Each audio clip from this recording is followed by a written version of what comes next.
வணக்கம். வீட்டில் பணவரவு அதிகரிக்க இந்த ஒரு செடியை மட்டும் நட்டு வைத்து பாருங்கள். செல்வத்தின் தெய்வமான லட்சுமி தேவிக்கு இந்த பூக்கள் பிரியமானதாக நம்பப்படுகிறது. அதனால் குறிப்பிட்ட திசையில் இந்த செடியை நட்டு வைப்பதால் வீட்டில் உள்ள கஷ்டங்கள் தீரும் என வாஸ்து சாஸ்திரத்தில் சொல்லப்பட்டு உள்ளது. உங்கள் அதிர்ஷ்டத்தை அதிகரிக்க பல மலர்கள் இருப்பதாக வாஸ்து சாஸ்திரத்தில் சொல்லப்பட்டு உள்ளது. அதில் முக்கியமான ஒன்றுதான் செம்பருத்தி பூ. இந்த செம்பருத்தி பூ அனைவருக்கும் எளிதில் கிடைக்கக்கூடிய ஒன்று. கிராமங்களில் இன்றும் பல வீடுகளில் செம்பருத்தி பூ செடிகளை பார்க்க முடியும். வாஸ்து சாஸ்திரத்தின்படி இந்த மலர் நிதி நெருக்கடியை நீக்குகிறது என்றும் கடன் தொல்லையிலிருந்து விடுபடச் செய்வதாகவும் கூறப்படுகிறது.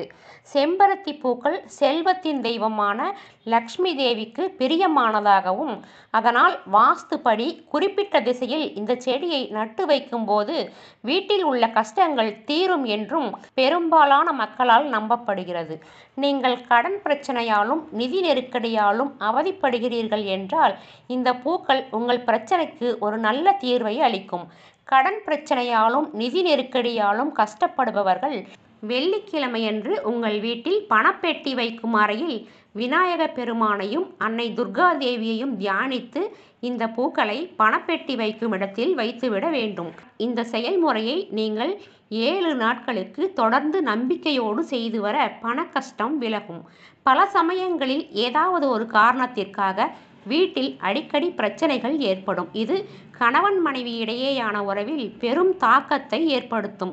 சில சமயங்களில் இது உறவு முறியவும் வழிவகுக்கும். அத்தகைய சூழ்நிலையில் உங்கள் உறவை வலுப்படுத்த தலையணைக்கு அடியில் செம்பருத்தி பூக்களை வைத்து தூங்குவது நல்ல தீர்வை கொடுக்கும். மேலும் வீட்டில் உள்ள பிரச்சனைகளை தீர்க்க ஒரு செப்பு பாத்திரத்தில் செம்பருத்தி பூக்களை வைத்து அதில் தண்ணீரை நிரப்பி பிறகு சூரிய பகவானை வணங்குவது நல்ல பலனை கொடுக்கும்.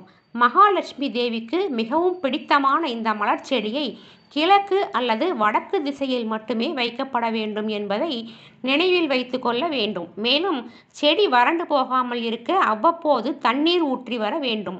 இந்த செடியை வீட்டில் நட்டு வளர்த்தால் லட்சுமி தேவியின் அருள் எப்போதும் இருந்து கொண்டே இருக்கும். வீடியோ பார்த்த அனைவருக்கும் நன்றி. இந்த வீடியோ உங்களுக்கு பயனுள்ளதாக இருந்தது அப்படின்னா ஒரு லைக் கொடுத்துட்டு சப்ஸ்கிரைப் பண்ணிக்கோங்க. அதோட பக்கத்தில் இருக்கிற பெல் ஐக்கானையும் கிளிக் பண்ணி வச்சுக்கோங்க. அப்போ தான் நாங்கள் போகிற வீடியோஸ் உங்களுக்கு நோட்டிஃபிகேஷன் வரும். நன்றி.